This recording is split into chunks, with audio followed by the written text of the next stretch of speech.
Նա հայտնվեց հերթից դուրս, առանց հերթագրման կտրոնի, առանց ուղեկիցների, բայց մի հայացքով, որն անհնար էր անտեսել։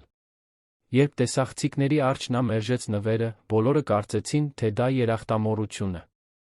Բայց այն, ինչ նա բացահայտեց այնտեղ, ստիպեց, որ ողջ տեսարանը փլուզվի, ի հայտ բերեց մի ցավ, որը թաքնված էր կարմիր ժապավենի տակ։ Եթե այս պատմությունը ձեզ հետաքրքրեց, մի մոռացեք բաժանորդագրվել մեր ալիքին հայտնել մեզ, թե որ քաղաքից եք դիտում մեզ։ Եվ այսպես, շարունակենք։ Դեկտեմբեր էր երանում, թվում էր, թե ամբողջ քաղաքը դավադրություն էր նյութել, ստիպելու բոլորին հավատալ, որ երջանկությունը մի բան է, որը կարելի է գնել փաթեթավորված վիճակում։ Երան մոլում արաբկիր վարչական շրջանի ամենամեծ արտրի կենտրոններից մեկում, լույսերը թարթում էին կատաղի ռիթմով, ամանորյա երգերը հնչում էին խլացուցիչ բարձրությամբ, հազարավոր մարդիկ շրջում էին գունավոր տոպրակներով, հոգնած դեմքերով ու մեխանիկական ժպիտներով։ Այնտեղ, գլխավոր նախասրահում, տեղադրել էին մի տեսարան, որն ավելի շատ նման էր հեռուստատեսային տաղավարի, քան սոցիալական ակցիայի։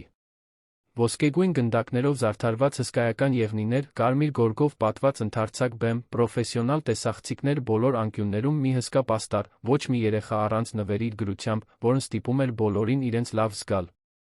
Արշավը կազմակերպել էր գործարար Տիգրան Գալստյանը, սփյուռքահայ մի տղամարդ, ով վերադարձել էր հայրենիք հսկայական կայսրություն ստեղծել ներմուծման արտահանման ոլորտում։ 48 տարեկանում Տիգրանը հայտնի էր 3 բանով. երբեք չժպտալ հանրության առջ, երբեք անձնական հարցազրույցներ չտալ, երբեք բարեգործություն չանել առանց դա արձանագրելու։ Դրա համար նրան վատ չէին նայում։ Ընդհակառակը, մարդիկ հիանում էին նրա արդյունավետությամբ, անթերի կազմակերպվածությամբ, առատաձեռնությունը մեծ իրադարձության վերածելու ունակությամբ։ Ամեն տարի Հայաստան տեղափոխվելուց ի վեր նա ֆինանսավորում էր Սուրբ Ծննդյան բարեգործական միջոցառումներ։ Բայց միշտ նույն ձով, կազմակերպված, նկարահանված, հանրայնացված։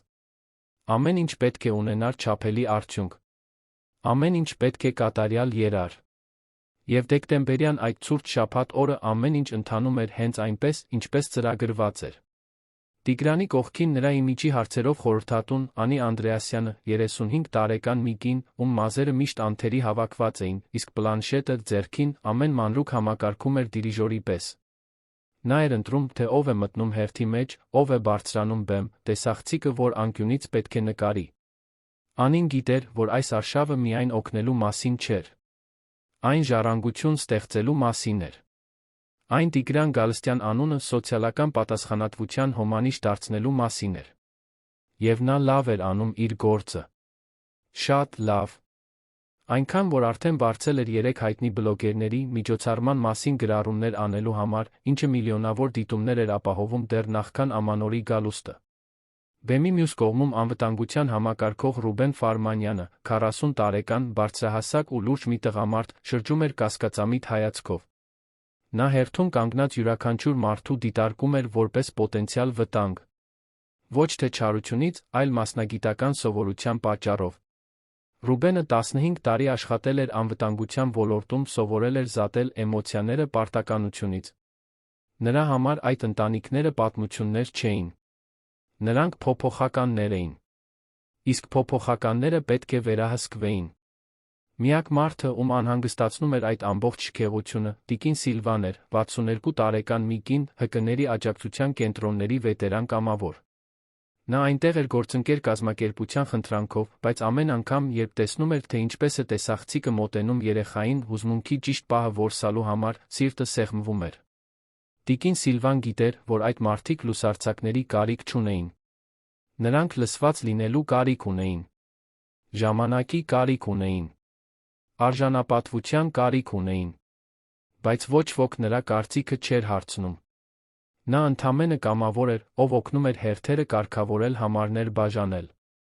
Հերթն առաջ էր շարժվում փորձված ռիթմով։ Յուրաքանչյուր ընտանիք բարձրանում էր բեմ, ստանում սննդի զամբյուղ փաթեթավորված նվեր, հուզված շնորհակալություն հայտնում, լուսանկարվում Տիգրանի հետ, իջնում մյուս կողմից։ Ամեն ինչ ժամացույցի ճշտությամբ։ Ամեն ինչ կատարյալ։ Երեխաները ժպտում էին։ Ծնողները լաց էին լինում։ Տեսախցիկները ֆիքսում էին։ Իսկ Անին նշում էր յուրաքանչյուր արձագանք, արդեն մտածելով գրառումների վերնագրերի մասին։ Դա բարության, բովանդակության վերածվելու կատարյալ շրջապտույտ էր։ Բայց երբ ժամացույցը ցույց տվեց ցերեկվա 3-ը, ինչ-որ բան դուրս եկավ սցենարից։ Մի աղջնակ հայտնվեց։ Նա հերթի մեջ չէր։ Համար չուներ։ Կողքին ոչ մի մեծահասակ չկար։ Նա պարզապես հայտնվեց միջոցառման կողքից, շրջանցելով անվտանգության աշխատակիցներին այնպիսի հմտությամբ, որը բնորոշ է նրանց, ովքեր վաղ են սովորել անտեսանելի լինել։ Մոտ 5, գուցե 6 տարեկան էր, բայց ավելի փոքր էր թվում իր կծկված մարմնի պատճառով, կարծես ուզում էր հնարավորինս քիչ տեղ զբաղեցնել։ Նա հագել էր դեկտեմբերյան ցրտի համար չափազանց բարակ բաճկոն, գունաթափված ջինսե տաբատ մաշված մարզակոշիկներ, որոնք մի ժամանակ սպիտակ են եղել։ Շագանակագույն մազերը ծուռումուռ հավաքված էին, իսկ այտերին կեղտի հետքեր կային, խառնված ինչ-որ հին ուտելիքի մնացորդների հետ։ Բայց ամենից շատ ուշադրություն էր գրավում ոչ թե նրա հագուստը, այլ հայացքը։ Այդ աղջնակը բեմին նայում էր այնպես, ինչպես նայում են վտանգավոր վայրի։ Նրա աչքերում հիացմունք չկար։ Կար հաշվարկ։ Նա կանգ առավ զարդարված սյուներից մեկի մոտ, ուշադիր դիտելով ամեն ինչ։ Տեսախցիկները անվտանգության աշխատակիցներին, նվեր ստացող մարդկանց։ Եվ մնաց այնտեղ, կանգնած, ոչինչ չխնդրելով։ Պարզապես դիտելով։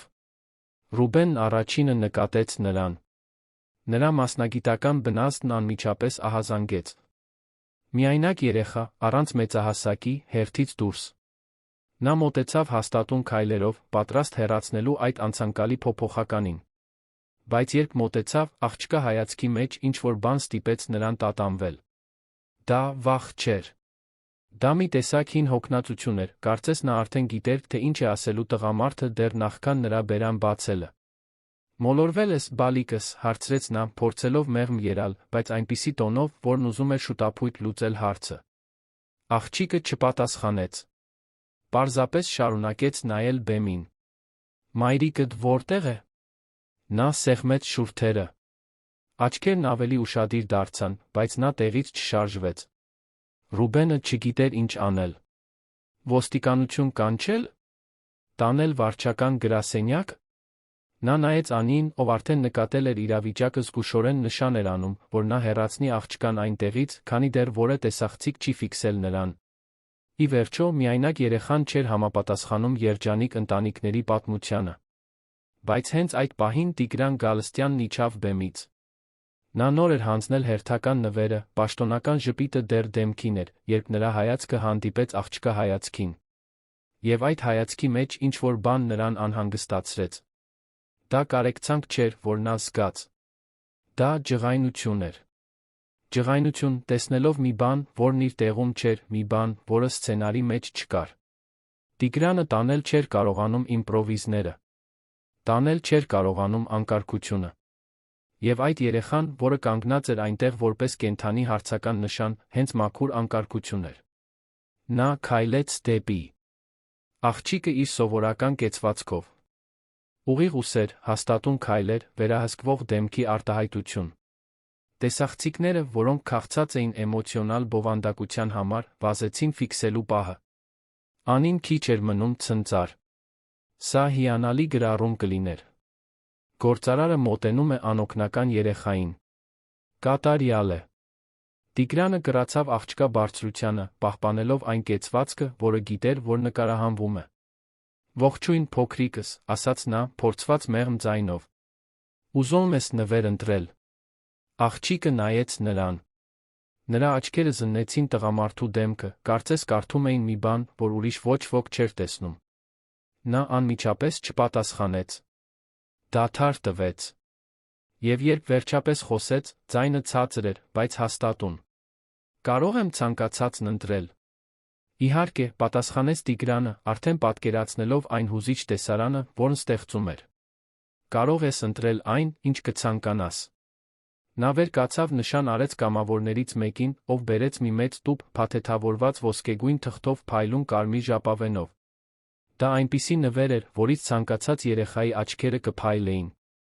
Տիգրանը տուփը դրեց աղջկա ձեռքերի մեջ այնպիսի ժպիտով, որը գիտեր, որ ֆիքսվում է 5 տարբեր անկյուններից։ Սա քոնն է։ Շնորհավոր ամանոր։ Լռություն։ Տեսախցիկները մոտեցան։ Շրջապատի մարդիկ դադարեցին շարժվել։ Նույնիսկ ամանորյա երաժշտության ձայնը կարծես ցածրացավ։ Բոլորը սպասում էին արձագանքին, երջանկության արցունքներին, գրկախառնությանը, հուզված շնորհակալությանը, բայց դրանցից ոչ մեկը տեղի չունեցավ։ Աղջիկը նայեց տուփին։ Նրա փոքրիկ մատները դիպան ոսկեգույն թղթին։ Մի վայրկյան թվաց, թե նա կընդունի այն։ Բայց հետո դանդաղ կշռադատված շարժումով նա հետ հրեց նվերը։ Չեմ ուզում։ Աշխարհը կանգ առավ։ Անիի աչքերը չռվեցին։ Ռուբենը քարացավ տեղում։ Կամավորները շփոթված հայացքներ փոխանակեցին։ Տիկին Սիլվան, ով մյուս կողմում զամբյուղներն էր դասավորում, բարձրացրեց գլուխը զգաց, թե ինչպես է սարսուռն անցնում մարմնով։ Տիգրան Գալստյանը երկար տարիների մեջ առաջին անգամ չգիտեր ինչ ասել։ Նա նայեց աղջկան, հետո տուփին, հետո նորից աղջկան։ Նրա ժպիտը սկսեց տատանվել։ Նա փորձեց պահպանել հանգստությունը, բայց ներսում արդեն բարկության կայծեր էին հայտնվում։ Բարկություն, խառնված ամոթի հետ։ Ինչպես թե այդ երեխան մերժում էր։ Բոլորի առջ։ Տեսախցիկների առջ։ Նա ստիպողաբար նորից ժպտաց։ Չհավանեցի՞ր։ Կարող եմ ուրիշը բերել։ Ընտրիր։ Դա չէ պատճառը, ասաց աղջիկը այնպիսի լրջությամբ, որը չէր համապատասխանում նրա տարիքին։ Իսկ ո՞րն է պատճառը։ Նա սեղմեց շուրթերը։ Աչքերը սկսեցին փայլել, բայց նա զսպեց արցունքները նրա ուժով, ով սովորել է, որ լաց լինելն օգուտ չունի։ Եվ հետո նա ասաց այն նախադասությունը, որը պետք է փոխեր ամեն ինչ։ Ես չեմ կարող վերցնել։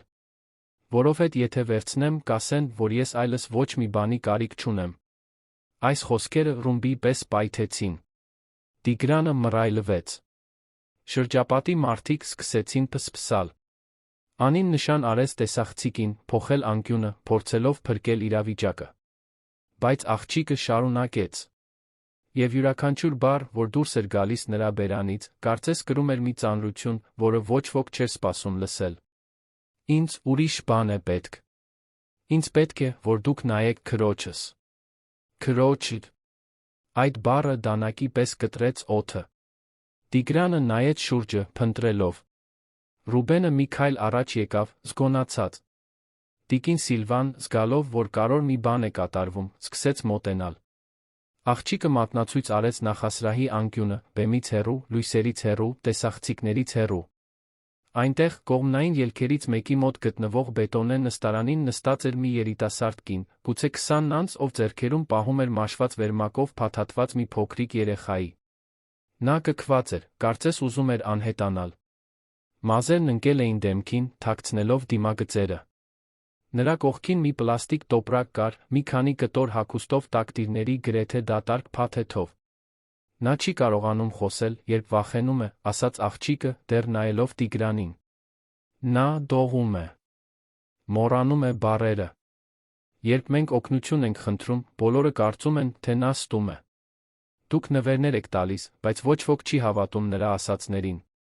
Ես ուզում էի, որ ինչ-որ մեկը հավատա։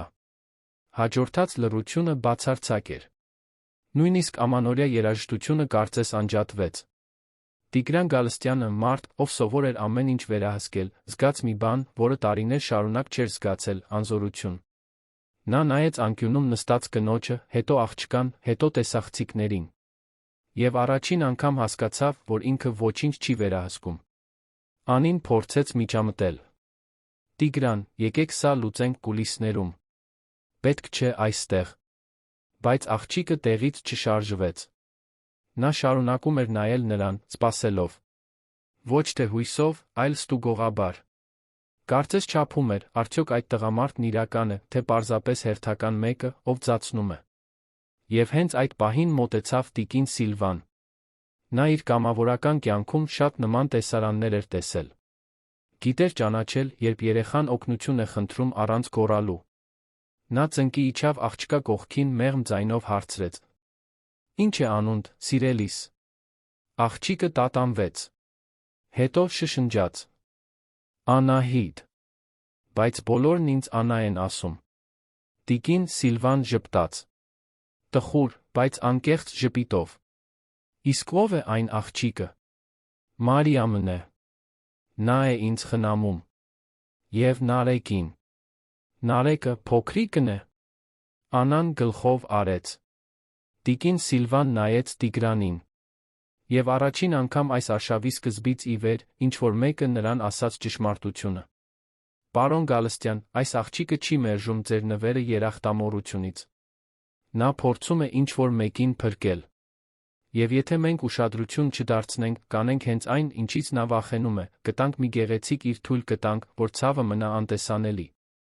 Տիգրանը զգաց, կարծես հարված ստացավ Ստամոքսին։ Նա նորից նայեց անկյունում նստած Մարիամին։ Եվ առաջին անգամ երկար տարիների ընթացքում տեսավ միջոցառումից այն կողմ։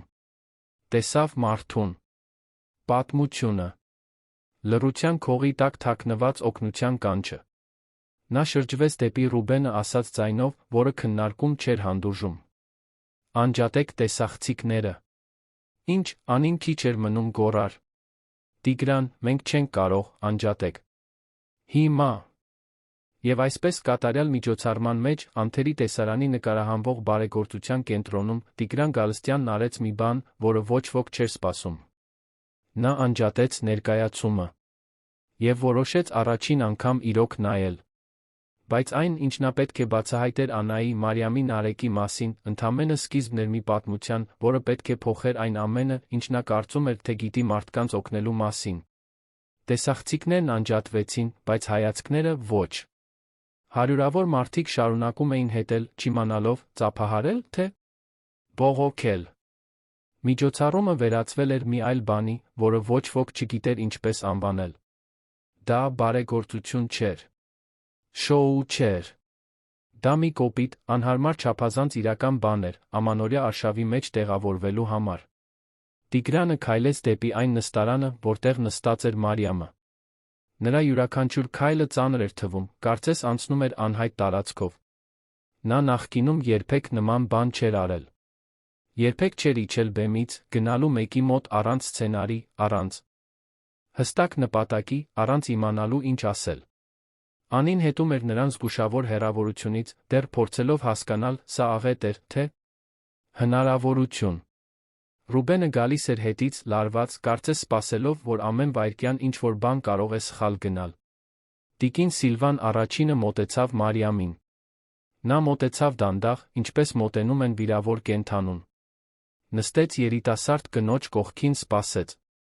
Հարցեր չտվեց։ Ոչինչ չառաջարկեց։ Պարզապես այնտեղ էր։ Եվ հենց դա ստիպեց Մարիամին առաջին անգամ բարձրացնել դեմքը։ Նա ուներ կանաչ, հոգնած, փոս ընկած աչքեր։ Դեմքը գեղեցիկ էր, բայց դրոշմված այնպիսի հյուծվածությամբ, որը դուրս էր ֆիզիկական հոգնածությունից։ Նրա ձեռքերը թեթակի դողում էին երեխային պահելիս, կարծես վախենում էր նրան մի վայրկյան անգամ բաց թողնել։ Նարեկը քնած էր, կամ գոնե ձացնում էր, թե քնած է, գծկված խոնավության քրտինքի հոտ ունեցող վերմակի մեջ։ Նա չափազանց փոքր էր, չափազանց նիհար, իսկ շնչառությունը կարճ էր ու անկանոն։ Մարիամը նայեց տիկին Սիլվային, հետո Տիգրանին, հետո Անային, ով վազելով եկել էր հիմա բռնել էր կամավորի բաճկոնի փեշից։ Նա բացեց բերանը, որ խոսի, բայց ոչ մի ձայն դուրս չեկավ։ Նորից փորձեց։ Ոչինչ։ Նրա աչքերը լցվեցին հուսահատության արցունքներով, նա ուժգին սեղմեց շուրթերը։ Ամեն ինչ կարգին է, ասաց տիկին Սիլվան, ձեռքը դնելով նրա ուսին։ Պարտադիր չէ հիմա խոսել։ Մենք կարող ենք սպասել։ Բայց Տիգրանը սպասելու համբերություն չուներ։ Նա սովոր էր արդյունավետության, արագ պատասխանների, լուծումների, որոնք տեղավորվում էին աղյուսակների մեջ։ Նա կռացավ Մարիամի առջ հարցրեց, փորձելով ձայնը մեղմ պահել, բայց այն ավելի շատ հարցաքննության էր նման։ Ինչի՞։ Կարիք ունես։ Սննդի։ Տեղորայքի։ Մնալու տեղի։ Մարիամն ավելի կծկվեց։ Նա երեխային սեղմեց կրծքին, սկսեց մարմնով առաջ ու հետ օրորվել, նյարդային, կրկնվող շարժումով։ Շուրթերը շարժվում էին, բայց միայն անկապ հնչյուններ էին դուրս գալիս, վանկեր, որոնք բառեր չէին դառնում։ Նա խուճապի մեջ էր։ Տիգրան, մի քիչ հետ քաշվիր, հաստատակամորեն խնդրեց տիկին Սիլվան։ Դու նրան վախեցնում ես։ Ես ընդամենը փորձում եմ օգնել, պատասխանեց նա, արդեն ջղայնացած։ Գիտեմ։ Բայց երբեմն օգնելը սկսվում է լռելուց ուշադրություն դարձնելուց։ Այս նախադասությունը Տիգրանին անակնկալի բերեց։ Ոչ ոք նրա հետ այդպես չէր խոսում։ Բայց նա հետ քաշվեց, թեկուզ դժկամությամբ։ Անին կողքից մտքում նշեց, որ այդ կամավորին պետք է հեռացնել հնարավորինս շուտ։ Ռուբենը շարունակում էր դիտել ամեն ինչ կասկածանքով, ձեռքերը մեջքի հետում խաչած, պատրաստ միջամտելու։ Աննան էր, որ խզեց լռությունը։ Նա բաց թողեց տիկին Սիլվայի բաճկոնը, գնաց Մարիամի մոտ, բարձրացավ նստարանին, հետից գրկեց նրան։ Երիտասարդ կինն ակնթարթորեն հանդարտվեց, կարծես աղջկա հպումը միակ բանն էր, որ նրան պահում էր կանգուն։ Աննան համբուրեց Մարիամի այտը, ինչ-որ բան շշնջաց նրա ականջին։ Ոչ ոք չլսեց, թե ինչ էր դա, բայց Մարիամը գլխով արեց, խորը շունչ քաշեց, վերջապես կարողացավ խոսել։ Ինձ պետք է, որ ինչ-որ մեկը հավատա ինձ։ Նրա ձայնը խռպոտ էր, թույլ, բայց լի այնպիսի հրատապությամբ, որը սիրտ էր կտրում։ Տիգրանը մռայլվեց։ Հավատա։ Ինչին։ Մարիամը նայեց Աննային, ով գլխով արեց, քաջալերելով նրան։ Հետո նա ասաց դանդաղ, ընտրելով յուրաքանչյուր բառը, կարծես ռումբ էր վնասազերծում. Ես փորձեցի օգնություն խնդրել 3 տարբեր վայրերում։ Գնացի պոլիկլինիկա, գնացի սոցիալական ծառայություն, գնացի կացարան։ Բոլոր տեղերում ինձ հետ վարվեցին այնպես, կարծես ստախոս լինեմ։ Ասացին, որ ես կարիքավորի նման չեմ։ Որ ես շատ ջահել եմ երեխա ունենալու համար։ Որ պետք է բերեմ փաստաթուղթ, բնակության վայրի տեղեկանք, գրանցում։ Ես դրանցից ոչ մեկը չունեմ։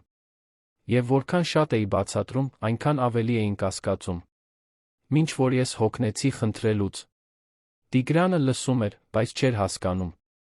Նրա համար դա իմաստ չուներ։ Եթե նա օգնության կարիք ուներ, պարզապես պետք էր գնալ ճիշտ վայրեր, լրացնել ձաթղթերը, հետել ընթացակարգերին։ Ինքն անձամբ նվիրատվություններ էր արել բազմաթիվ հաստատությունների, որոնք հենց դրանով էին զբաղվում։ Բայց տիկին Սիլվան գիտեր, որ իրականությունն այլ էր։ Նա տեսել էր տասնյակ Մարիամների, ովքեր մերժվում էին, որովհետև չէին համապատասխանում չափանիշներին, որովհետև չունեին ճիշտ փաստաթղթեր, որովհետև բավականաչափ խոցելի չէին թվում, որպեսզի նրանց լուրջ ընդունեին։ Իսկ ինչու փաստաթղթեր չունես, հարցրեց Ռուբենը այնպիսի տոնով, որն արդեն անհամապատասխանություններ էր փնտրում պատմության մեջ։ Մարիամն իջեցրեց աչքերը։ Որովհետև ես փախել եմ։ Որտեղից։ Մի տնից, որտեղ ինձ հետ որպես մարդ չէին վարվում։ Հաջորդած լռությունը ծանր էր։ Անին նայեց Տիգրանին, սպասելով, որ նա կավարտի սա։ Սա դառնում էր չափազանց բարդ, չափազանց անձնական, չափազանց վտանգավոր։ Բայց Տիգրանը տեղից չշարժվեց։ Առաջին անգամ նա իրոք լսում էր։ Աննան, հասկանալով, որ Մարիամը չի կարողանալու շարունակել, լրացրեց պատմությունը այն կոպտությամբ, որը բնորոշ է նրանց, ովքեր ապրել են բաներ, որոնք ոչ մի երեխա չպետք է ապրի։ Մարիամն ապրում էր մի տանը, որտեղ նրան ստիպում էին ամեն ինչ անել։ Մաքրել, եփել, բոլորին խնամել։ Եվ երբ նա լավ չէր անում, նրան ծեծում էին։ Նա մի քանի անգամ փորձեց հեռանալ, բայց միշտ ասում էին, որ նա երախտամոռ է, որ բաներ է հորինում։ Մինչ որ նա իմացավ, որ հղի է Նարեկով։ Այդ ժամանակ նա ստիպված եղավ իրոք փախչել։ Որովհետև եթե մնար, Նարեկին նրանից կխլեին։ Տիգրանը սրտի սեղմում զգաց։ Տիկին Սիլվան փակեց աչքերը, խորը շնչելով։ Ռուբենը մնաց անդրդվելի, բայց նրա կեցվածքն ավելի լարվեց։ Անին, մյուս կողմից, արդեն մտածում էր, թե սա ինչպես կարող է արտահոսել մամուլ կործանել արշավի իմիջը։ Իսկ դու, Աննա, հարցրեց Տիգրանը, նայելով աղջկան։ Դու ինչպես ես ծանոթացել Մարիամի հետ։ Աննան տատանվեց, հետո պատասխանեց մի ձայնով, որն իր փոքրիկ մարմնի համար չափազանց հին էր թվում։ Մենք ծանոթացանք ժամանակավոր կացարանում։ Ես այնտեղ էի հայտնվել, որովհետև այն կինը, ով ինձ առաջ խնամում էր, ասաց, որ այլս չի կարող։ Մարիամն էլ էր այնտեղ, փորձելով մնալու տեղ գտնել։ Մենք ընկերացանք։ Եվ երբ նա հեռացավ, ես խնդրեցի գնալ իր հետ։ Նա ասաց. այո։ Բայց դու ընտանիք ունես։ Ինչ-որ մեկը քեզ փնտրում է։ Աննան ուսերը թոթվեց։ Եթե կան էլ, ինձ երբեք կարգին չեն փնտրել։ Այս պատասխանը հարվածի պես էր։ Տիգրանն այդ պահին հասկացավ, որ կանգնած է մի բանի առաջ, որին իր արշավը երբեք չէր դիպչի։ Սա նվերներ տալու մասին չէր։ Սա համակարգային ձախողումների մասին էր, մարդկանց մասին, ովքեր ընկնում էին հասարակության ճեղքերի մեջ, երեխաների մասին, ովքեր սովորում էին գոյատել, որովհետև ոչ ոք նրանց ապրել չէր սովորեցնում։ Տիկին Սիլվան նայեց երեխային նրբանկատորեն հարցրեց. Մարիամ, Նարեկը լավ է։ Նա կարգին ու տոնում է։ Մարիամը բացասաբար շարժեց գլուխը, նրա արցունքները վերջապես հորթեցին։ Նա քաշ է կորցնում։ Ես փորձում եմ կերակրել, բայց բավարար կաթ չունեմ։ Ես ինքս երկար ժամանակ է, կարգին չեմ կերել։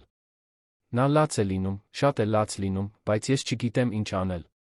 Փորձեցի նրան հիվանդանոց տանել, բայց ինձ ասացին հետ գնալ նրա պատվաստումների քարտով։ Ես քարտ չունեմ։ Չկարողացա բացել։ Ասացին, որ նախ իմ փաստաթուղթն է պետք։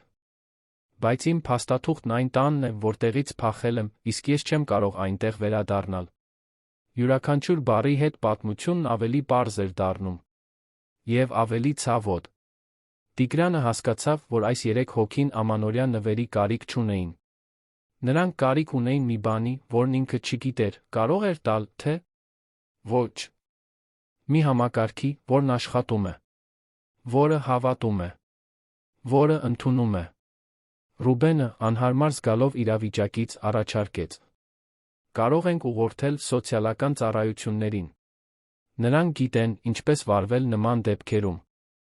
Նրանք արդեն փորձել են, Ռուբեն, հաստատակամորեն ասաց տիկին Սիլվան։ Եվ դա չի աշխատել։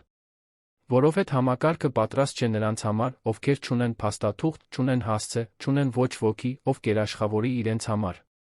Մարիամն ու Անան ընկնում են բյուրոկրատական վակուումի մեջ։ Եվ քանի դեռ բյուրոկրատիան փորձում է հարցերը լուծել, նրանք շարունակում են մնալ փողոցներում, անտեսանելի։ Տիգրանը նայեց շուրջը։ Միջոցառումը հետում շարունակվում էր, բայց հիմա այն աբսուրդ էր թվում։ Մարդիկ, որոնք զամբյուղներ էին ստանում, լուսանկարվում էին, շնորհակալություն հայտնում նվերների համար, որոնք մեկ շաբաթ էին տելու։ Մինչդեռ հենց այստեղ մի քանի մետր հեռավորության վրա, մարդիկ կային, ովքեր շատ ավելի հրատապ, շատ ավելի դժվար տրվող բանի կարիք ունեին։ Նա որոշում կայացրեց. Ռուբեն, կապվիր բժշկական անձնակազմի հետ։ Ուզում եմ, որ հենց հիմա հետազոտեն երեխային։ Տիգրան, սա կարող է իրավական խնդիրներ առաջացնել, միջամտեց Անին։ Եթե մենք շատ խառնվենք, Անի, ես քո կարծիքը չեմ հարցնում։ Ես հրաման եմ տալիս։ Խորհրդատուն լռեց, բայց նրա դեմքի արտահայտությունը հստակ ցույց էր տալիս, որ սա սխալ էր համարում։ Ռուբենը մյուս կողմից հնազանդվեց, զանգահարելով բժշկական թիմին, որը հերթապահում էր միջոցառման ժամանակ։ Մի քանի րոպեից հայտնվեցին բուժքույրն ու բժիշկը, ձեռքերին առաջին օգնության պայուսակը։ Բժիշկը, մոտ 50 տարեկան մի տղամարդ, ում անունը Հայկ էր, ծնկի իջավ Մարիամի կողքին թույլտվություն խնդրեց հետազոտել երեխային։ Մարիամը տատանվեց, Նարեկին ավելի ուժգին սեղմելով։ Անան էր, որ համոզեց նրան. Թող նայի, Մարիամ։ Նա Նարեկին քեզնից չի խլի։ Ես թույլ չեմ տա։ Մարիամը, աչքերը դեռ արցունքոտ, վերջապես երեխային հանձնեց բժշկին։ Բժիշկ Հայկը զգուշությամբ բացեց վերմակը, հենց տեսավ երեխայի մարմինը, նրա դեմքի արտահայտությունը փոխվեց։ Նա նայեց բուժքրոջը, ով նույնպես լրջացավ։ Նարեկը հյուծված էր, մաշկը գունատ, շուրթերը թեթակի կապտավուն, իսկ շնչառությունը թույլ։ Բժիշկը տեղադրեց ստետոսկոպը, լսեց երեխայի սիրտը մի ժամանակահատված, որը հավերժություն թվաց։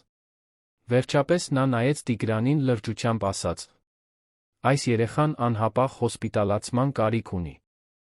Նա ջրազրկված է, թերսնված։ Եթե շուտով չբուժվի, կարող են լուրջ բարդություններ լինել։ Մարիամը խլացված ճիչ արձակեց ձեռքերով, ծածկեց դեմքը։ Անան ուժգին գրկեց նրան, փորձելով լինել այն մեծահասակը, որը Մարիամը չէր կարողանում լինել այդ պահին։ Տիգրանը զգաց, թե ինչպես է հողը փախչում ոտքերի տակից։ Ամեն ինչ ամբողջությամբ դուրս էր եկել վերահսկողությունից։ Սա այլս արշավ չէր։ Սա արտակարգ իրավիճակ էր։ Հենց հիմա տարեք նրան հիվանդանոց, հրամայեց Տիգրանը։ Ես էլ եմ գալիս։ Անին քիչ էր մնում նյարդային նոպա ունենար։ Տիգրան, դու չես կարող այսպես թողնել միջոցառումը։ Մարդիկ սպասում են։ Տեսախցիկներ կան։ Պարտավորություններ կան։ Տիգրանը նրան նայեց այնպիսի սառնությամբ, որը ստիպեց խորհրդատուին հետ քաշվել։ Անի, եթե դու կարծում ես, որ ամանորյա արշավն ավելի կարևոր է, քան երեխայի կյանքը, ուրեմն դու սխալ աշխատանքի վայրում ես։ Եվ առանց պատասխանի սպասելու, նա բռնեց Մարիամի թից, օգնեց նրան վեր կենալ, ասաց. «Գնացինք։ Ես կապահովեմ, որ ձեր որդուն խնամեն»։ Մարիամը նայեց նրան ապշած։ Անան բռնեց տիկին Սիլվայի ձեռքը, դողացող ձայնով հարցրեց. «Իսկ ես։ Ես էլ կարող եմ գալ»։ «Իհարկե կարող ես», պատասխանեց Տիգրանը, նայելով աղջկան այնպիսի քնքշությամբ, որն ինքն էլ չգիտեր, որ դեռ ունի։ «Դու մենակ չես մնա»։ Եվ այսպես Երան մոլի կենտրոնում, ամանորյա լույսերով ուրախ երգերով շրջապատված, Տիգրան Գալստյանը հետում թողեց իր կատարյալ արշավը դուրս եկավ, կրելով մի պատասխանատվություն, որը չէր ծրագրել, բայց որն այժմ իրենն էր։ Մինչ նա հեռանում էր, Մարիամի, Անայի, տիկին Սիլվայի բժշկական թիմի ուղեկցությամբ, Անին մնաց կանգնած, դողացող ձեռքերով բռնած պլանշետը։ Ռուբենը նայեց նրան, հարցրեց. «Հիմա ի՞նչ»։ «Հիմա», դառը ձայնով պատասխանեց նա, «մենք մաքրում ենք այս խառնաշփոթը, քանի դեռ սկանդալ չի դարձել»։ Բայց արդեն ուշ էր։ Որովհետև բազմաթիվ մարդիկ հեռախոսներով ձայնագրել էին ամեն ինչ։ Եվ պատմությունը մի աղջկա մասին, ով մերժել էր ամանորյա նվերը, պատրաստվում էր տարածվել ամբողջ քաղաքով մեկ։ Եվ երբ ճշմարտությունը սկսեր ջրի երես դուրս գալ, շատ մարդիկ ստիպված էին լինելու պատասխան տալ այնպիսի բաների համար, որոնք նախընտրում էին թաքուն պահել։ Հիվանդանոցը Արտրի կենտրոնից 20 րոպեի հեռավորության վրա էր, բայց ճանապարհը հավերժություն թվաց։ Տիգրանը կանչել էր իր անձնական վարորդին, Հովսեփին, մի զուսպ մարդու, ով հարցեր չտվեց, երբ տեսավ գործարարին մեքենա մտնելիս մի վախեցած երիտասարդ կնոջ, մի կեղտոտ երեխայի մի տարեց տիկնոջ հետ, ում նա չէր ճանաչում։ Մեքենայի ներսում միակ ձայնը Նարեկի թույլ շնչառությունն էր, Մարիամի զսպված լացը, ով չէր դադարում դողալ։ Անան նստած էր տիկին Սիլվայի կողքին, նայելով պատուհանից այնպիսի արտահայտությամբ, որտեղ խառնված էին վախն ու թեթացումը։ Նա գիտեր, որ ինչ-որ բան փոխվել է։ Երկար ժամանակ անց առաջին անգամ ինչ-որ մեկը լսել էր։ Ինչ-որ մեկը հավատացել էր։ Բայց նա գիտեր, որ լավ բաները իր կյանքում երկար չեն տում։ Այնպես որ, նա սպասում էր։ Սպասում էր այն պահին, երբ ամեն ինչ նորից կփլվի։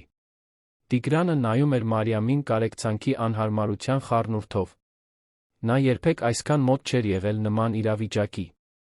Նրա նվիրատվությունները միշտ հեռվից էին եղել։ Ստորագրված չեկեր, կազմակերպված միջոցառումներ, արված լուսանկարներ։ Նա օգնում էր, այո, բայց ապահով վայրից։ Այստեղ, այդ մեքենայի ներսում, հեռավորություն չկար։ Կար մի կին, ով լաց էր լինում, մի երեխա, ով հազիվ էր շնչում, մի աղջնակ, ով նայում էր իրեն այնպես, կարծես ինքը վերջին հույսն էր։ Երբ հասան հիվանդանոց, բժիշկ Հայկն արդեն զանգահարել էր տեղեկացրել իրավիճակի մասին։ Մուտքի մոտ թիմ էր սպասում։ Նարեկին անմիջապես տարան մանկական վերակենդանացման բաժանմունք։ Մարիամը փորձեց հետել, բայց բուժքույրը կանգնեցրեց նրան, ասելով, որ նախ պետք է որոշ տվյալներ լրացնել։ Եվ հենց այստեղ սկսվեցին խնդիրները։ Երեխայի լրիվ անունը։ Նարեկ։ Միայն Նարեկ։ Ազգանունը։ Մարիամը տատանվեց։ Նա դեռ չէր գրանցել երեխային։ Չէր կարողացել։ Փաստաթղթեր չուներ ոչինչ ապացուցելու միջոց։ Նա գրանցված չէ, չշնջաց նա ամոթից։ Աշխատակիցը նայեց նրան մի հայացքով, որը Մարիամին լավ ծանոթ էր։ Դա այն մարդու հայացքն էր, ով արդեն դատում էր, արդեն որոշում էր, որ սա խնդիր էր, ոչ թե արտակարգ դեպք։ Ինչպես թե գրանցված չէ։ Իսկ դուք փաստաթուղթ ունեք։ Մարիամը բացասաբար շարժեց գլուխը, զգալով, որ արցունքները հետ են գալիս։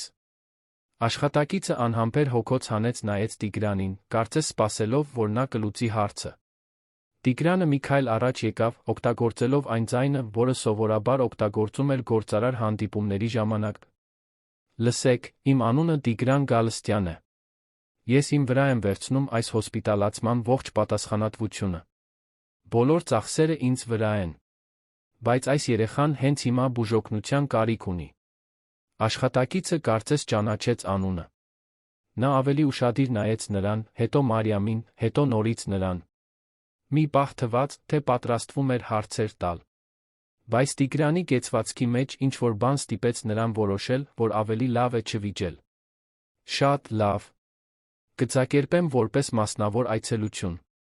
Բայց դուք, նա մատնացույց արեց Մարիամին, պետք է մնաք սպասասրահում։ Միայն պատասխանատու անձը կարող է մտնել նորածնային վերակենդանացման բաժանմունք։ Ես մայրն եմ, բողոքեց Մարիամը, ձայնը դողալով։ Գիտեմ։ Բայց առանց փաստաթղթի չեմ կարող թույլ տալ։ Դրանք հիվանդանոցի կանոններն են։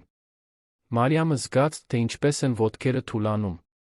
Տիկին Սիլվան բռնեց նրա թից, թույլ չտալով ընկնել։ Տիգրանը պատրաստ էր պայթել, բայց Անան էր, որ լուծեց իրավիճակը։ Նա քաշեց աշխատակցի թքից զարմանալի հաստատակամությամբ ասաց. Մարիամը Նարեկի մայրիկն է։ Նա թուղթ չունի, որովհետև ստիպված է եղել փախչել։ Բայց նա իսկական մայրիկն է։ Ոչ թե սուտ մայրիկը։ Եվ եթե դուք թույլ չտաք նրան մնալ նրա կողքին, նա կկարոտի։ Բալիկները կարոտում են մայրիկներին։ Ես դա գիտեմ։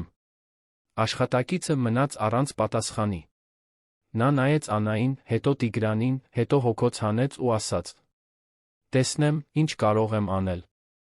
Նա հեռացավ, խմբին թողնելով սպասասրահում։ Մարիամը փլվեց աթոռին, ափերով ծածկելով դեմքը։ Անան բարձրացավ նրա կողքին, գրկեց նրան, շնջալով բառեր, որոնք ուրիշ ոչ ոք չէր կարողանում լսել։ Տիկին Սիլվան նստեց մյուս կողմում, բռնելով Մարիամի ձեռքը, առաջարկելով այն լրակյաց մխիթարանքը, որը միայն շատ փորձություններ տեսած մարդն է կարողանում տալ։ Տիգրանը կանգնած էր անհանգիստ։ Նա վերցրեց հեռախոսը, սկսեց զանգահարել։ Զանգեց իր անձնական փաստաբանին, Արամին, բացատրեց իրավիճակը։ Զանգեց քաղաքապետարանում իր ունեցած ծանոթին, խորհուրդ հարցնելով, թե ինչպես կարելի է կարգավորել Մարիամի Անայի վիճակը։ Զանգեց նույնիսկ մի սոցիալական աշխատողի, ում ճանաչում էր այլ նախագծերից, խնդրելով շտապ օգնություն։ Մինչդեռ Արտրի կենտրոնում պատմությունը պայթում էր։ Անին փորձել էր վերահսկել իրավիճակը, բայց դա անհնար էր։ Տասնյակ մարդիկ ձայնագրել էին այն պահը, երբ Անան մերժեց նվերը, այն պահը, երբ Տիգրանը հեռացավ միջոցառումից, իր հետ տանելով անհայտ կնոջն ու երեխային։ Տեսանյութերն արդեն տարածվում էին սոցիալական ցանցերում։ Ոմանք գովում էին Տիգրանին, ասելով, որ նա իսկական մարդկություն է ցուցաբերել։ Մյուսները հարձակվում էին նրա վրա, ասելով, որ դա էժանագին մարքեթինգ է, որ նա դա արել է միայն այն պատճառով, որ նկարահանվում էր։ Կային նրանք, ովքեր հարձակվում էին Մարիամի վրա, ասելով, թե նա հնարամիտ է օգտվում է իրավիճակից։ Անին հեռախոսի վրա էր ավելի քան 1 ժամ, փորձելով կառավարել վնասները։ Նա 3 անգամ զանգեց Տիգրանին, բայց նա չպատասխանեց։ Փորձեց հաղորդագրություններ ուղարկել, բայց նա միայն պատասխանեց. Զբաղված եմ։ Լուծիր այդտեղ։ Բայց լուծելուց չկար։ Պատմությունն արդեն իր սեփական կյանքով էր ապրում։ Եվ որքան շատ էր նա փորձում վերահսկել, այնքան ավելի էր պատմությունը փախչում նրա ձեռքից։ Վերադառնալով հիվանդանոց, Մարիամը վերջապես կարողացավ մտնել նորածնային վերակենդանացման բաժանմունք։ Մանկաբույժը Գոհարը առանձնազրույց ունեցավ նրա հետ, հարցեր տալով Նարեկի պատմության, հղիության սննդի մասին։ Մարիամը պատասխանեց այն ամենին, ինչ կարող էր, ձայնը խեղդված, ձեռքերը դողալով։ Բժշկուհին չդատեց։ Նա պարզապես լսեց։ Եվ երբ Մարիամն ավարտեց, բժշկուհի Գոհարը ձեռքը դրեց նրա ուսին ու ասաց. Դու արել ես այն, ինչ կարողացել ես ունեցածդ հնարավորություններով։ Այստեղ ոչ ոք քեզ չի դատի։ Հիմա մենք կխնամենք Նարեկին։ Եվ քեզ էլ կխնամենք։ Մարիամը բորտկաց լացով։ Ամիսների մեջ առաջին անգամ ինչ-որ մեկը խոսել էր իր հետ այնպես, կարծես ինքը մարդ էր։ Կարծես ինքը կարոր էր։ Մինչդեռ սպասասրահում Տիգրանը զրուցում էր տիկին Սիլվայի հետ։ Նա փորձում էր հասկանալ, թե ինչպես էր հասել այստեղ։ Ինչպես էր բարեգործական միջոցառումը վերածվել սրան։ Տիկին Սիլվան, այն մարդու իմաստնությամբ, ով շատ բան է տեսել, բացատրեց. Պարոն Գալստյան, դուք միշտ օգնել եք հեռվից։ Եվ դա կարոր է, այո։ Բայց հեռվից օգնելը ապահով է։ Չի ցավեցնում։ Չի անհանգստացնում։ Դուք տալիս եք նվերը, լուսանկարվում հեռանում։ Մարդը մնում է այնտեղ, նույն խնդիրներով, բայց գոնե սննդի զամբյուղ ունի։ Բայց այսօր դուք այլ կերպ վարվեցիք։ Դուք մոտիկից նայեցիք։ Եվ երբ մոտիկից ես նայում, տեսնում ես, որ խնդիրը սննդի պակասը չէ։ դա արժանապատվության պակասն է։ Լսված լինելու պակասը։ Այն մարդկանց պակասը, ովքեր կհավատան։ Բայց ես չգիտեմ, թե ինչպես լուծել սա, խոստովանեց Տիգրանը այնպիսի հուսահատությամբ, որը հազվադեպ էր ցուցաբերում։ Ես գիտեմ, թե ինչպես լուծել բիզնես խնդիրները։ Բայց սա չափազանց մեծ է ինձ համար։ Մեծ չէ, պարոն։ Դուք արդեն սկսել եք։ Դուք նրանց այստեղ բերեցիք։ Դուք հավատացիք։ Հիմա պարզապես պետք է շարունակել։ Անան, ով լսում էր խոսակցությունը, նայեց Տիգրանին ու հարցրեց. Դուք շարունակելու եք, թե հրաժարվելու եք, երբ դժվարանա։ Հարցը Տիգրանին անակնկալի բերեց։ Նա նայեց այդ 5 տարեկան աղջկան, ով ավելի շատ քաջություն ուներ, քան իր ճանաչած շատ մեծահասակներ, զգաց մի բան, որը վաղուց չէր զգացել՝ ամոթ։ Ամոթ այն բոլոր անգամների համար, երբ ինքն օգնել էր միայն այն պատճառով, որ դա հարմար էր։ Ամոթ այն բոլոր անգամների համար, երբ ինքը հեռացել էր, երբ գործերը բարդանում էին։ Ես չեմ հրաժարվի, պատասխանեց նա, առաջին անգամ նա իրոք հավատաց իր ասածին։ Անան ժպտաց։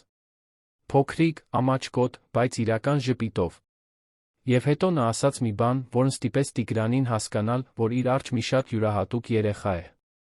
Ես գիտեի, որ դուք տարբերվում եք։ Ես տեսա ձեր աչքի մեջ։ Դուք տխուր աչքեր ունեք, ճիշտ ինձ նման։ Տխուր աչքերով մարդիկ գիտեն, ինչ է տառապանքը։ Իսկ ով գիտի, ինչ է տառապանքը, ուրիշներին մենակ չի թողնում։ Տիգրանը կոկորդում սեղմում զգաց։ Նա երբեք ոչ ոքի հետ չէր խոսել այդ մասին, բայց Անան տեսել էր։ Տեսել էր մի բան, որն ինքը թաքցնում էր տարիներ շարունակ։ Կարոր մեկին կորցնելու ցավը։ Այն մարդուն փրկել չկարողանալու ցավը, ում ամենից շատն էր սիրում։ Այն ցավը, որն ստիպել էր իրեն կառուցել բարեգործության վրա հիմնված մի ամբողջ կյանք, որպես փոխհատուցում մի ձախողման համար, որը միայն ինքն էր տեսնում։ Իսկ դու, Անա, հարցրեց Տիգրանը, փորձելով փոխել թեման, ինչու չուզեցիր նվերը։ Անան լրջացավ։ Նա նայեց իր ձեռքերին ու պատասխանեց. Որովհետև եթե վերցնեի, ամեն ինչ կավարտվեր։ Կավարտվեր ուշադրությունը։ Կավարտվեր հնարավորությունը, որ ինչ-որ մեկն իրոք գնայի։ Նվեր բոլորն են տալիս։ Բայց նայել, հավատալ, դա ոչ ոք չի տալիս։ Իսկ ինձ պետք էր, որ ինչ-որ մեկը հավատա Մարիամին։ Որովհետև եթե ոչ ոք չհավատա, նրանք Նարեկին կխլեն նրանից։ Իսկ եթե Նարեկին խլեն, Մարիամը կանհետանա։ Իսկ եթե Մարիամն անհետանա, ես նորից մենակ կմնամ։ Պատասխանի անկեղծությունը դանակի պես կտրեց։ Տիգրանը հասկացավ, որ թերագնահատել էր այդ աղջկան։ Նա նվերը չէր մերժել քմահաճույքից։ Նա մերժել էր, որովհետև դա միակ ձն էր ստիպելու աշխարհին կանգ առնել ուշադրություն դարձնել։ Նա օգտագործել էր իր ունեցած միակ զենքը՝ անակնկալը։ Եթե դուք լինեիք Անայի փոխարեն, կմերժեիք նվերը, պաշտպանելու համար մեկին, ում սիրում եք։ Թե կընդունեիք կփորձեիք հարցը լուծել այլ կերպ։ Հայտնեք մեզ մեկնաբանություններում։ Ժամերն անցան։ Նարեկի վիճակը կայունացավ, նա ստացավ կաթիլային, կերակրվեց զոնդով։ Բժշկուհի Գոհարն ասաց, որ նա պետք է հիվանդանոցում մնա առնվազն 1 շաբաթ, բայց որ կապաքինվի։ Մարիամը, լսելով սա, թեթացումից փլվեց։ Նա խնդրեց մնալ հիվանդանոցում, քնելով երեխայի կողքին գտնվող աթոռին, եթե պետք լինի։ Հիվանդանոցի անձնակազմը, հուզված պատմությունից, լրացուցիչ մահճակալ տրամադրեց նրա համար։ Տիգրանը, նախքան հեռանալը, գնաց այն սենյակը, որտեղ Մարիամն էր, հարցրեց. Դուք մնալու տեղ ունեք, երբ այստեղից դուրս գաք։ Մարիամը բացասաբար շարժեց գլուխը, աչքերը խոնարհած։ Ուրեմն մենք դա կլուծենք։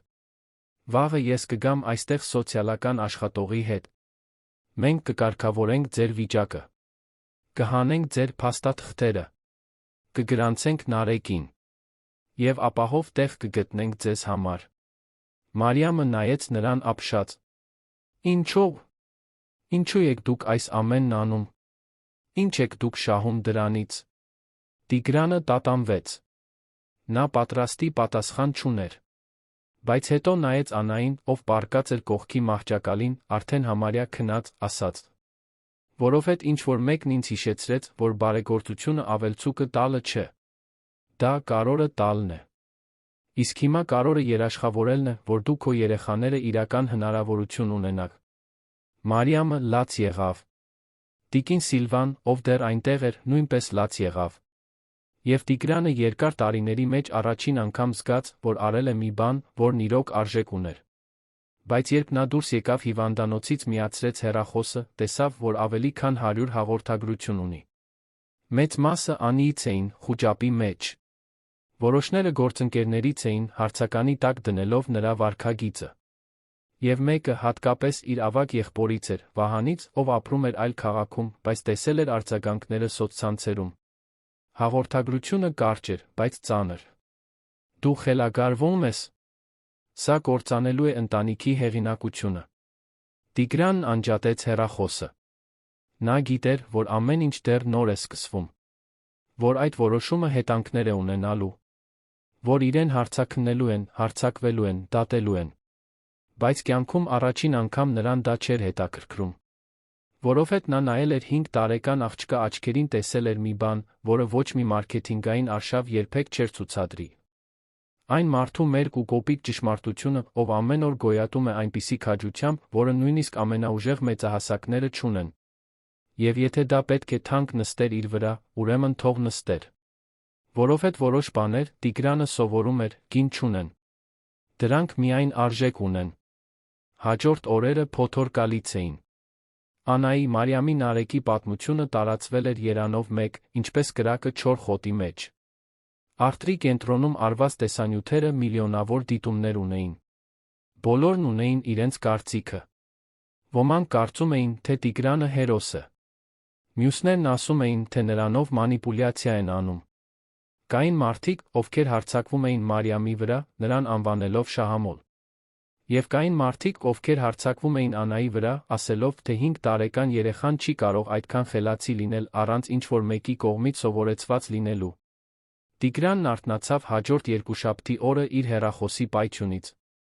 Անին արտակարգ հանդիպում էր նշանակել ընկերության բաժնետերերի հետ։ Նրա եղբայրը, Վահանը, ինքնաթիռի տոմս էր վերցրել, գալիս էր երան։ Իսկ մամուլն արդեն այն բիզնես կենտրոնի շենքի մոտ էր, որտեղ գտնվում էր նրա գրասենյակը, պահանջելով հայտարարություններ։ Նա գրասենյակ հասավ առավոտյան ժամը 8-ին, ուղիղ գնաց խորհրդակցությունների դահլիճ։ Այնտեղ էին Անին, ընկերության 3 բաժնետերերը, փաստաբան Արամը, նրա ֆինանսական տնօրենը, Ռիկարդոն։ Բոլորը դեմքի այնպիսի արտահայտություններով, որոնք տատանվում էին մտահոգության բարկության միջ։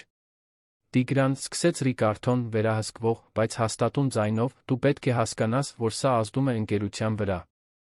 Մեր հաճախորդները զանգում են, ուզենալով իմանալ, թե արդյոք մենք էլի ենք խառնվելու նման իրավիճակների մեջ։ Մեր ներդրողները մտահոգված են իմիջով։ Եվ ամանորյա արշավը, որը պետք է հաջողություն լիներ, վերածվեց սկանդալի։ Սկանդալ, կրկնեց Տիգրանը վտանգավոր հանգստությամբ։ Ես օգնել եմ մի կնոջ, մի երեխայի, ովքեր մահանում էին։ Դա սկանդալ է։ Խնդիրը օգնությունը չէ, միջամտեց Անին։ Խնդիրը այն ձն է, որով դու դա արեցիր։ Դու հեռացար միջոցառման կեսից, լքեցիր արշավը, անհայտ մարդկանց տարար հիվանդանոց, պատասխանատվություն ստանձնեցիր մի բանի համար, որը քո խնդիրը չէր։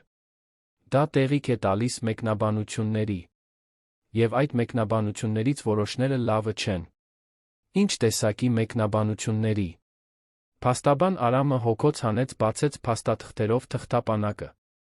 Մարդիկ կան, ովքեր ասում են, թե քո դեմ հայց են ներկայացնելու աղջկա պատկերն առանց թույլտվության օգտագործելու համար։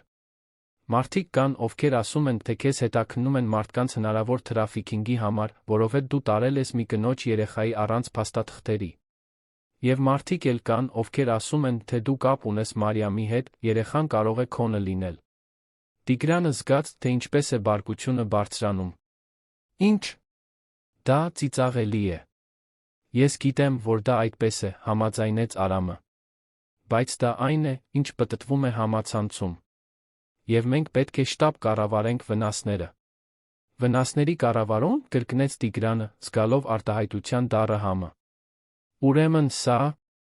է ձեր մտահոգությունը։ Ձեր մտահոգությունը ոչ թե Մարիամի, Անայի կամ Նարեկի մասին է, այլ ընկերության իմիջի։ Հաջորդած լռությունը բացահայտող էր։ Ոչ ոք չպատասխանեց, բայց պատասխանը հստակ էր նրանց խուսափող հայացքների լարված կեցվածքի մեջ։ Տիգրանը նայեց նրանցից յուրաքանչյուրին հասկացավ մի բան, որն իրեն խորապես տխրեցրեց։ Նրանց համար դա ընդամենը վարչական խնդիր էր։ Հասարակայնության հետ կապերի ճգնաժամ։ Օրակարգի մի կետ։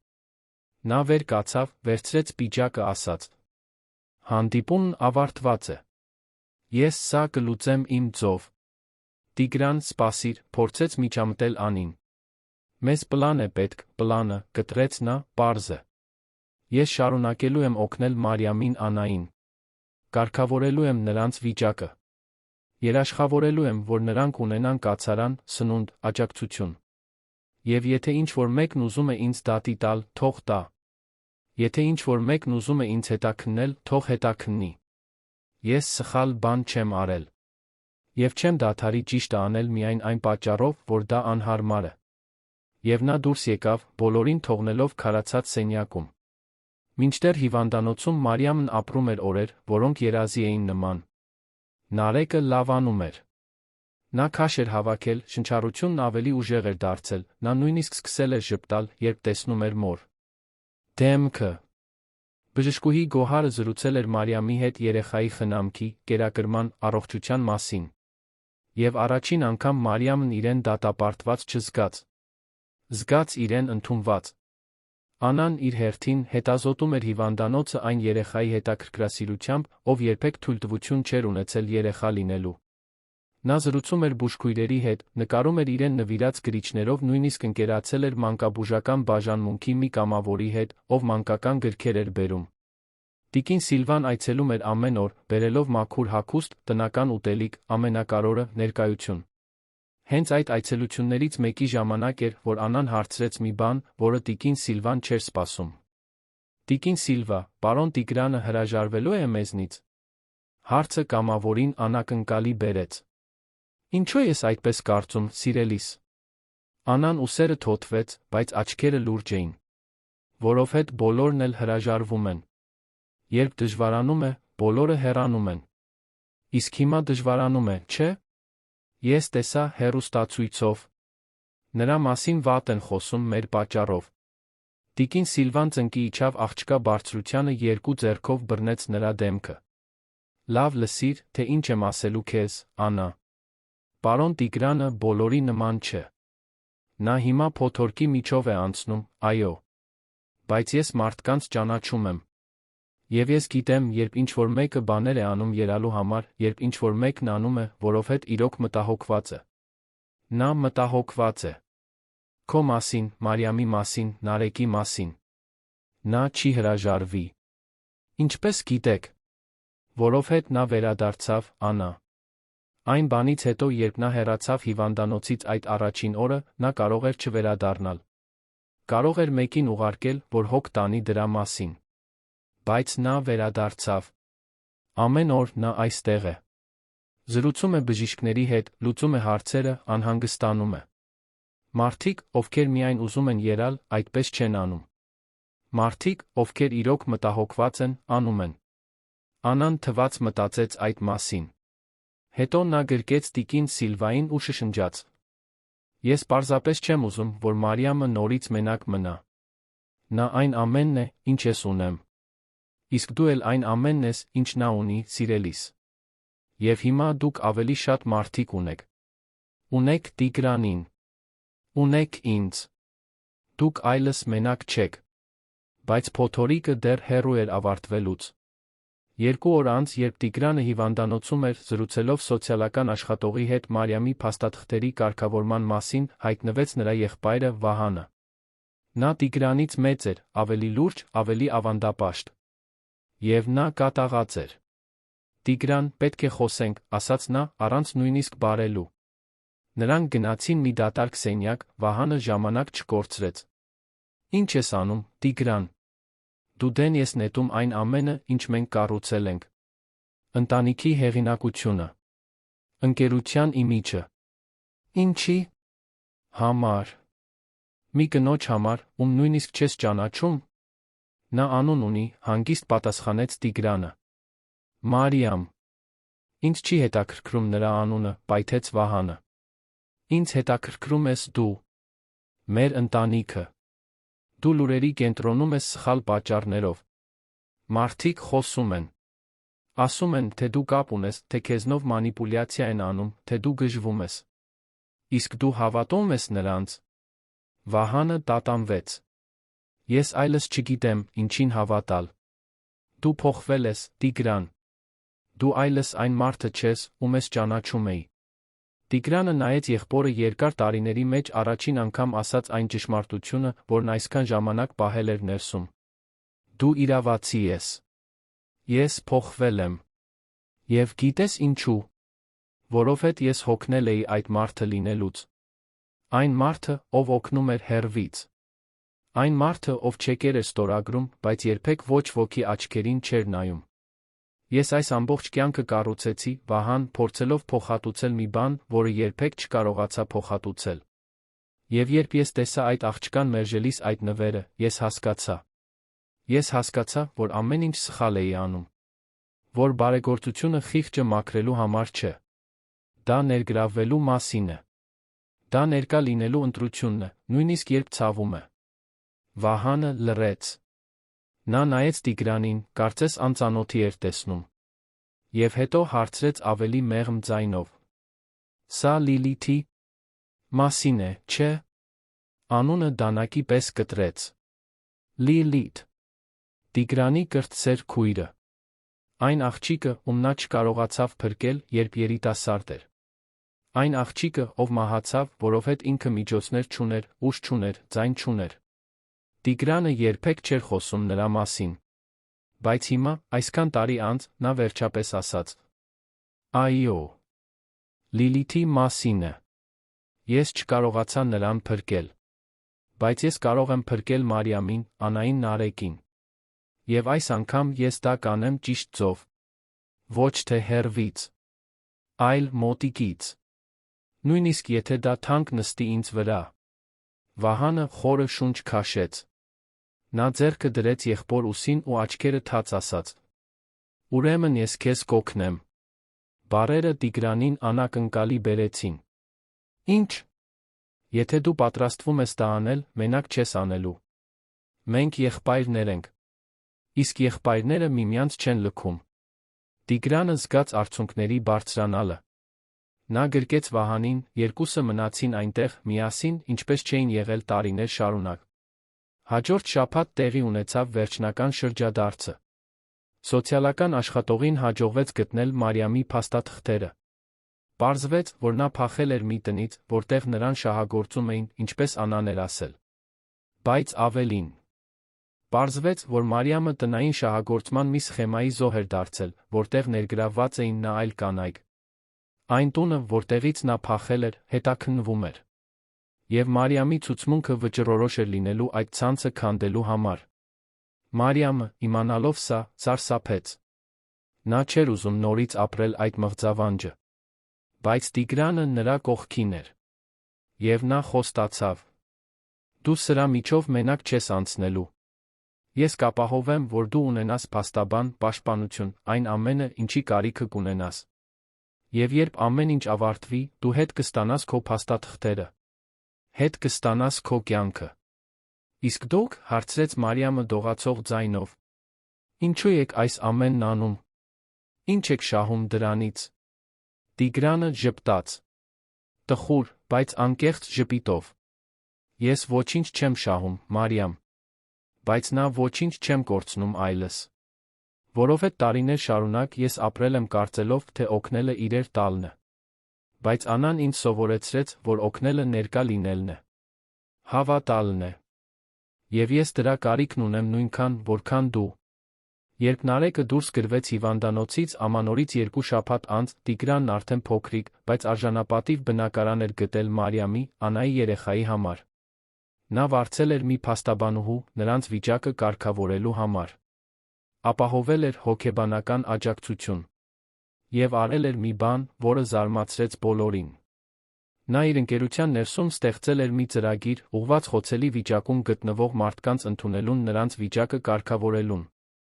Դա այլս բարեգործություն չէր։ Դա կառուցվածք էր։ Շարունակականություն էր։ Պարտավորություն էր։ Այն օրը, երբ Մարիամն ու Անան տեղափոխվեցին նոր բնակարան, Տիգրանն այնտեղ էր։ Նա օգնեց տեղափոխել արկղերը այն իրերով, որոնք ինքն էր գնել։ Հագուստ, կահույք, խաղալիքներ Անայի համար, այն ամենը, ինչի կարիքը նրանք ունեին։ Եվ երբ ամեն ինչ դասավորված էր, Անան մոտեցավ նրան մի նկար հանձնեց։ Դա մի պարզ նկար էր, արված գունավոր մատիտներով։ Այնտեղ պատկերված էին 3 հոգի. մի կին, մի աղջիկ, մի երեխա։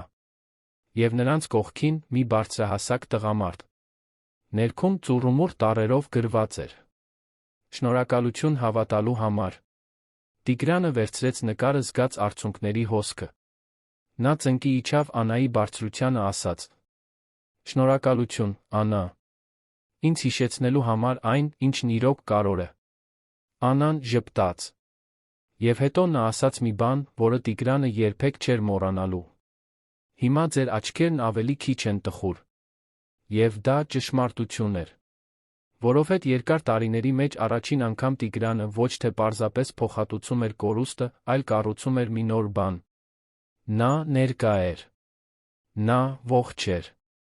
Ամիսներ անց Մարիամն աշխատում էր, Անան դպրոց էր գնում, իսկ Նարեկը մեծանում էր առողջ երջանիկ։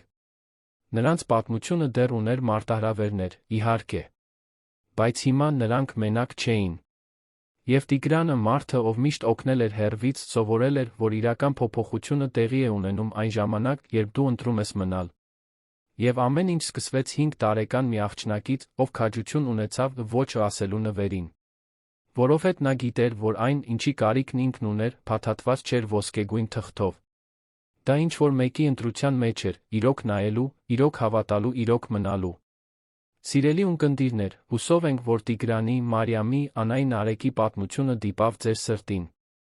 Եթե դուք հուզվեցիք փոխակերպման, քաջության վերածննդի այս ճանապարհով, սեղմեք հավանել կոճակը, բաժանորդագրվեք ալիքին մեկնաբանություններում պատմեք, թե ինչն ամենաշատը ձեզ տպավորեց։ Ամեն օր մենք բերում ենք նման ազդեցիկ պատմություններ, որոնք բացահայտում են մարդկային հոգու ամենախորը կողմերը, հիշեցնում մեզ, որ քաջության փոքրիկ քայլերը կարող են փոխել ամբողջական ճակատագրեր։ Սպասում ենք ձեզ հաջորդ դրվագում։